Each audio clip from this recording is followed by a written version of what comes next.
தேசிய மக்கள் சக்தி அரசாங்கத்தினுடைய செயல்பாடை வரவேற்றிருந்தேன்.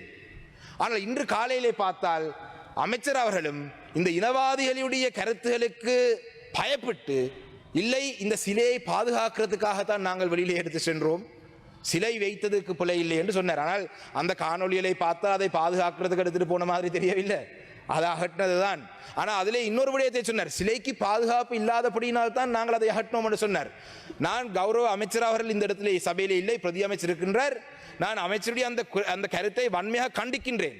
30 வருடம் யுத்தம் நடந்த காலப்பகுதியிலும் கூட வடக்கு கிழக்கிலே எந்த ஒரு பௌத்த மதத்தோட சம்பந்தப்பட்ட ஒரு சின்னங்களோ விடுதலை புலிகளால் கூட அளிக்கப்படவில்லை.